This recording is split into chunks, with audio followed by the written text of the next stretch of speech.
Mind పోయా, పిచ్చి పట్టా, మెంటలెక్కా కాదు. నీ కోసం కాచుకొని ఉన్న ఆ ఘోరమైన తీర్పు నుంచి నిన్ను కాపాడాలని ఎక్కాడు సిలువ. నిత్యము మండే ఆ నరకాగ్ని నుంచి నిన్ను తప్పించాలని ఎక్కాడు సిలువ.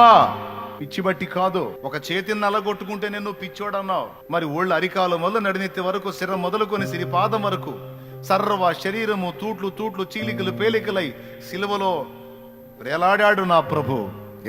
ఎందుకంటే ఆ పని ఆయన చేయకపోతే తన పిల్లలు నరకం తప్పించుకునే ఛాన్స్ లేదు కాబట్టి మహిమను వదిలిపెట్టడానికి ఇష్టపడ్డాడు. మట్టి మనుషుల్లో మనిషిగా పుట్టడానికి ఇష్టపడ్డాడు.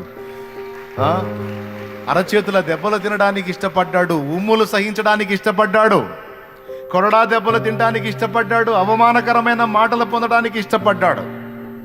ఇదంతా ఎందుకోసం? ఏం పాపం చేశాడు, ఏం తప్పు చేశాడు ఒకడు చూపించండి. ఏసై చేసిన ఈ పాపాన్ని బట్టి ఆ శిక్ష పొందాడని.